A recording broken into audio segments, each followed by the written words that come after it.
Have you ever complained about your job? Well, it could be worse, a lot worse. Throughout history, people have taken on some truly bizarre roles to make ends meet. Today, we're exploring into the top 10 weirdest jobs in history. You won't believe what some people used to do for a living. Ever struggled to wake up for work? Imagine a world before alarm clocks, where your wake-up call was a person knocking on your window. Meet the knocker-up, one of the strangest jobs in history. In 19th and early 20th century Britain, these human alarm clocks roamed the streets with a long stick, tapping on workers' windows to wake them up. They were paid a few pennies a week to make sure people didn't oversleep for their shifts in factories and mills. Some even used pea shooters to hit the windows of higher floors. But here's the twist. Who woke the knocker up? No one. They had to rely on their own internal clocks to wake up before dawn. As alarm clocks became affordable, the knocker-up faded into history. But this quirky job remains a fascinating reminder of a time when waking up was someone else's responsibility. Next up, did you know there was once a job where you'd literally eat someone's sins? Meet the sin eater. In parts of 17th and 18th century Britain, when someone died, their family would hire a sin eater. The idea was simple but chilling. The sin eater would eat a meal, usually bread and ale, placed on the chest of the deceased. By consuming the food, they were believed to absorb the dead person's sins, ensuring the deceased could pass into the afterlife free of guilt. It sounds like something out of a horror movie, but it was a real practice. Sin eaters were social outcasts, shunned by the community, yet their work was considered vital for the salvation of souls. Would you take on someone else's sins?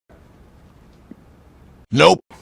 Now, this next job requires a lot of dedication. In the 19th century, leech collecting was a real job. Medical practices of the time believed that leeches could cure a whole range of illnesses by balancing the blood. But how did they get these leeches? That's where leech collectors came in. These brave, or maybe just desperate, men and women would wade through bogs, letting leeches latch onto them. They'd then pull them off and sell them to apothecaries and doctors. It was dirty, dangerous, and, let's be honest, super gross. And to make matters worse, too many leech bites could cause blood loss and infection. Now, this next one is disgusting. Let me introduce you to the Gong Farmer, a profession from the dark, smelly corners of medieval England. Gong Farmers were the brave souls who dealt with human waste. Their job? Dig out the night soil, a polite term for sewage, from cesspits underneath houses, and they did it only at night to avoid the unpleasant odors wafting through the day. They would haul this filth outside city walls where it could be used as fertilizer. Not exactly glamorous, but someone had to do it. Surprisingly, Gong Farmers earned decent money, around 6 pence a day, which was pretty good back then. But the job came with a serious stigma. No one wanted to be friends with the person who spent their nights knee-deep in, well, you know. Anyways, next time you think your job stinks, remember the Gong Farmer, a job that was literally the pits. Now, imagine being a child, but with a job that's both bizarre and terrifying. Meet the whipping boy, a real role in history that sounds straight out of a nightmare. In the royal courts of 17th century England, a whipping boy was a young companion to the prince. But there was a catch. If the prince misbehaved, you, the whipping boy, would get punished instead. Since no one was allowed to strike a future king, the idea was that seeing his friend in pain would teach the prince a lesson. But imagine the pressure, your fate tied to the whims of a royal child. And here's the weird part. Sometimes these boys were close friends with the princesses, creating a twisted bond where friendship and fear mixed. Some even gained favor and riches if they survived.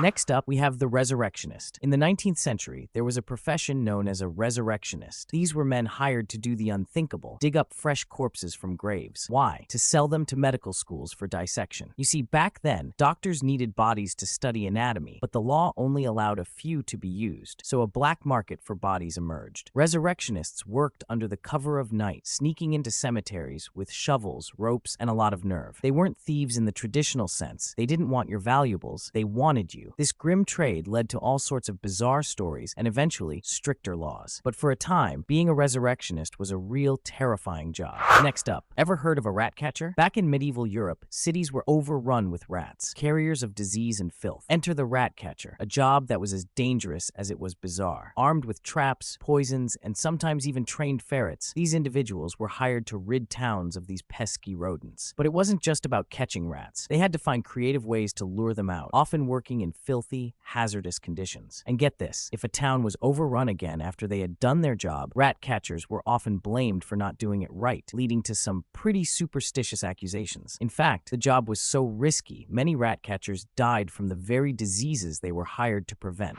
Next up, have you ever heard the catgut maker? Despite the name, catgut actually didn't come from cats. Instead, it was made from the intestines of sheep, goats, or horses. But the process? Not for the faint of heart. Workers would painstakingly clean, stretch, and twist these animal guts to create strings for instruments like lutes, harps, and even early tennis rackets. Imagine the smell, the texture. Definitely not your average 9 to 5. But here's the kicker. Catgut strings were prized for their strength and rich sound. In fact, some musicians today still prefer them for their unique tone. From the guts of animals to the heart of music, the catgut maker's craft is a strange but fascinating part of history. Now, imagine being hired to unwrap a mummy. Yes, you heard that right. In the 19th century, mummy unwrappers were actually a thing. It all started with Europe's fascination with ancient Egypt. Wealthy Victorians were so obsessed, they held mummy unwrapping parties, bizarre social events where a guest of honor, often a surgeon or scientist, would carefully peel away centuries-old linen bandages in front of a live audience. These events weren't just macabre spectacles. Some believer that unwrapping a mummy could reveal hidden treasures or ancient secrets, but more often, it was just dust, bones, and the smell of decay. The practice wasn't just weird, it was also disrespectful. Mummies were treated as mere objects for entertainment, rather than the preserved remains of once living people. At last, have you ever heard of a human scarecrow? It's one of the weirdest jobs in history. In medieval England, the human scarecrow was a real job. Farmers hired people to stand in fields, dressed in ragged clothes, to scare off pesky birds. The twist? These human scarecrows actually had to stay still for hours, enduring the elements. Think it sounds tough? Imagine being a scarecrow in a heavy costume, with nothing to do but watch over crops. It was a grueling task, but effective. The presence of a person scared away more birds than just a dummy. Today, scarecrows are just for decoration, but back then they were a necessary part of farming life. Pretty wild, right? And there you have it, the human scarecrow, a job that was as strange as it was essential. Times have certainly changed, and while many of these jobs seem strange to us now, they were essentially in their day. So next time you're feeling fed up with work, just remember, it could be worse. Which job did you find the weirdest? Let us know in the comments below, and don't forget to like, subscribe, and hit that notification bell for more history.